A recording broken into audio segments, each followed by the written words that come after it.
देखिए दोस्तों, यहाँ पे सर्किट दिया हुआ है कुछ, और ये जो सर्किट दिया हुआ है तो देखिए यहाँ पे लिखा है SSC JE SSC JE JE के एग्जामिनेशन में ये जो सर्किट है ये आया हुआ है। क्वेश्चन तो टोटल नहीं लिखे हैं कि कैसे था, लेकिन इसमें क्वेश्चन टोटल लिखने का भी कोई मतलब नहीं है। देखिए दूसरे वाले में जो है इसमें P इक्वल्स टू यहाँ पे प्रश्नवाचक चिन्ह लगा दिए। इसका मतलब है कि इसमें P का वैल्यू निकाला। P क्या है तो P है पावर, मतलब इसमें पावर को निकालना है, पावर की गणना करनी है। यहाँ पे हमको निकालना है इक्विवेलेंट रेजिस्टेंस, रेजिस्टेंस निकालना है। यहाँ पे देखिए पहला ये लेकर के चलते हैं रेजिस्टेंस वाला। तो यहाँ पे देखिए दिया हुआ है एक पॉइंट है A और एक पॉइंट है यहाँ पर B, ठीक है, दिया हुआ है। यहाँ से एक वायर को ले आया है निकाल करके, एक लाइन ले आया है निकाल करके, ले जाके इसको यहाँ पे कनेक्ट करा दिया। यहाँ पे इस पॉइंट को भी चलो कुछ मान लेते हैं, जैसे इस पॉइंट को हम मान लिए Q और इसको भी मान लिए क्या Q, दोनों पॉइंट को सेम मान लो Q और Q। और ये पॉइंट जो दिया हुआ है यहाँ पर, ये पॉइंट और ये पॉइंट यहाँ पे भी देखिए दिया हुआ है, इसको मान लीजिए P और P, ठीक है।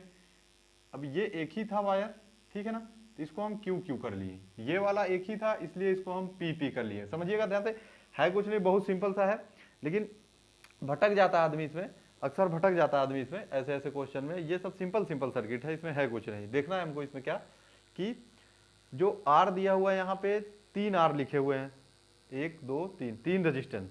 3 आर का मतलब कि 3 रेजिस्टेंस। अच्छा ये देखिए, देखने में ही लग रहा है कि यहाँ से जो आने के बाद अगर मान लो यहाँ से कोई करंट आता है आई, ठीक है, यहाँ से कोई करंट फ्लो करता है आई। अब यहाँ से जब करंट फ्लो किया आई तो उसको आने के लिए यहाँ पे 2 रास्ता मिला, एक तो ये वाला मिल गया, एक ये वाला मिल गया, ठीक है, मिला ना 2 रास्ता, एक ये वाला मिल जाता है और एक ये वाला। मतलब कि यहीं से पता चलता है कि ये पैरेलल में है। सेम वैसे ही यहाँ पर भी 2 रास्ते मिलते हैं, तो ऐसे में पता चलता है कि ये क्या है, पैरेलल में है। ठीक, पैरेलल मतलब समांतर में है, ठीक है ना। तो इसको आप समांतर में कर लीजिए। अगर आप इसको समांतर में करते हैं तो यहाँ पे देखिए ऐसे बना लीजिए, ए कर दीजिए और यहाँ से एक पॉइंट लेके जाइए उठा करके, ये रहा आपका ये, इसको थोड़ा सीधे कर देते हैं, ठीक, ये बन गया। ये देखिए ये वाला पॉइंट है, ये वाला पॉइंट आर, ये वाला आर जो है इसको हम ऊपर लिख लिए एक आर, तो ये हो गया पैरेलल का आर। अब कह रहा है आगे का दूसरा आर दिया हुआ है, ये भी देखिए पैरेलल में है। यहाँ पर भी अगर करंट आएगा तो इसको दो भागों में बांट देगा करंट को, मतलब ये समांतर में हो जाता है। तो यहाँ पर भी देखिए ये भी हो गया किसमें, पैरेलल में, मतलब एक और आर किसमें हो गया आपका, पैरेलल में। तीसरा भी सेम वैसे ही पैरेलल में है ना, कुछ है नहीं इसमें, तीसरा भी सेम क्या है, पैरेलल में है। आप इसको भी क्या लिख दीजिए, पैरेलल में कर दीजिए। ये बन गया आपका फिगर ऐसे। अब ऐसे में तो आप सिंपल सा ऐसे मिल जाए तब तो आप मारेंगे एकदम पूरा फोड़ देंगे एग्जाम में, पूरा एकदम फोड़ देंगे। अगर ऐसे आ जाए तो ऐसा तो आप 50 ठो लगाए होंगे। ये थोड़ा सा बस घुमा दिया, उसी में माथा क्या हो गया आदमी का, घूम गया, है ना। लेकिन आप चाहिए ऐसा क्वेश्चन मिल जाए, 50 ठो ऐसे क्वेश्चन लगाएंगे आप, 10 मिनट में 50 क्वेश्चन मार देंगे ऐसा। तो ये देखिए आर आर आर। अब आपको पता है, आप जानते हैं कि समानांतर के लिए जो फॉर्मूला होता है वो क्या होता है, सॉरी, समांतर के लिए जो फॉर्मूला होता है क्या होता है पैरेलल के, तो 1/r equivalent 1/r1 plus 1/r2 plus 1/r3, यही होता था। जानते हैं आप, अच्छे से जानते हैं इसको। उसके बाद कह रहा है कि r1 r2 r3, r1 r2 r3 की जगह पे क्या दिया हुआ है, r दिया हुआ है, वही रख देंगे r। तो यहाँ पे देखिए रख दिए 1/r plus 1/r plus 1/r। ये क्या आ जाएगा, इतना तो आपको सॉल्व करने आता ही है, सिंपल था। 3/r हो गया और ये 1/r इक्विवेलेंट था। तो r इक्विवेलेंट का अगर निकालोगे केवल, r इक्विवेलेंट बराबर क्या हो जाएगा, ये ऊपर चला जाएगा, ये नीचे आ जाएगा r/3। ये हो जाएगा आपका आंसर। ऐसे 4 आंसर दिया रहता है, जैसे आंसर में क्या दे दिया, 3r/2 दे दिया, या फिर ऐसे ही यहाँ पे अब देखिए, यहाँ तक लगाने के बाद अगर आपका माइंड यहाँ से थोड़ा सा इस पॉइंट को नोट नहीं कर पाया, आप यहीं पे लगा के चलेंगे। अगर आपको ऑप्शन में दे दिया 3/r और r/3, आप यहाँ तक लेके आए 3/r तक, आपको लगा अरे साला ये तो r/3 3/r ही दिया हुआ है, यहाँ पे आप क्या करेंगे, उसके बाद लगा देंगे 3/r और गलत हो जाएगा आपका आंसर। तो आपका r/3 है, तो आंसर गलत हो जाएगा। अच्छा ये हो गया पहला वाला क्वेश्चन। दूसरा वाला देख लेते हैं, दूसरे वाले में क्या दिया हुआ है। यहाँ पे कह रहा है P इक्वल्स टू प्रश्नवाचक चिन्ह, मतलब कि इसको निकालना है। यहाँ पे इंट्रो कर दिया है ना, यहाँ पे इसको निकालना है, P को निकालना है। P क्या होता है आपका, P होता है बाबू पावर, ठीक है, पावर यानी शक्ति। अब आपको पता है कि P के लिए जो सूत्र होता है V इंटू आई होता है, यहीं से हम निकाल लेते हैं। आपको पता है कि V equals to I R होता है, आप जानते होंगे, हमको विश्वास है आप जानते होंगे V equals to I R होता है। तो आई आर V के जगह पे रख दोगे तो क्या आ जाएगा, आई स्क्वायर आर आ जाएगा, ठीक है। और I बराबर में ही होता है V बाई आर, तो इसको अगर रखोगे तो एक और सूत्र निकल के आ जाएगा, यहाँ पे लिख देते हैं P equals to V square by R. अब देखिए यहाँ पे एक ये मिल गया, एक ये मिल गया, एक और दो मिल गए, है ना। अब इन दोनों में से कोई ना कोई एक तो लगेगा ही इसको हल करने में। तो यहाँ पे देखिए, देखते हैं, इसको हटा देते हैं।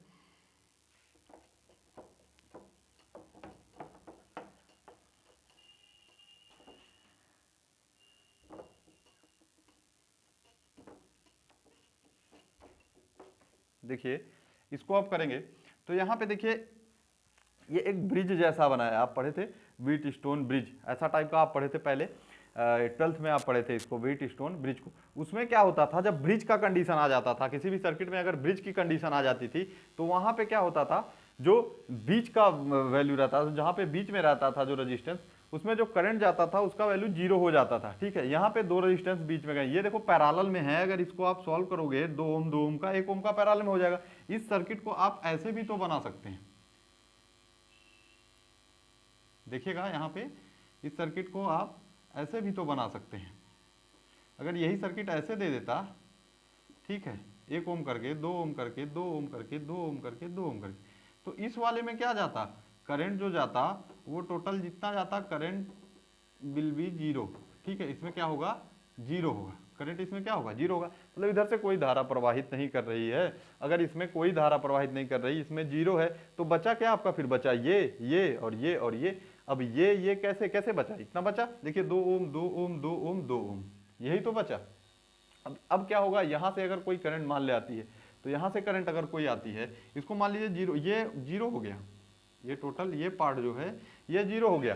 यहाँ से कोई करंट आता है तो यहाँ जाएगा, यहाँ जाएगा। अब इसमें अगर I1 आ रहा है, इसमें अगर I2 आ रहा है, तो यही वाला I1 इसमें यहाँ तक जाएगा और यही वाला I2 इसमें यहाँ तक आएगा, यानी कि ये दोनों सीरीज में है, तो 2 2 4 हो जाएगा। ये दोनों किस में हो गए भैया, सीरीज में हो गए, और ये दोनों किस में हो गए भैया, ये भी सीरीज में हो गए। अब जब दोनों सीरीज में हो गए तो ये क्या हो जाएगा, 2 2 4, लेकिन फिर 2 2 4 होने के बाद क्या हो जाएगा, देखो ऐसे कर देते हैं, सॉरी ऐसे इसको कर देते हैं कि ये दोनों हो गया सीरीज में, ठीक है, ये दोनों हो गया क्या, सीरीज में।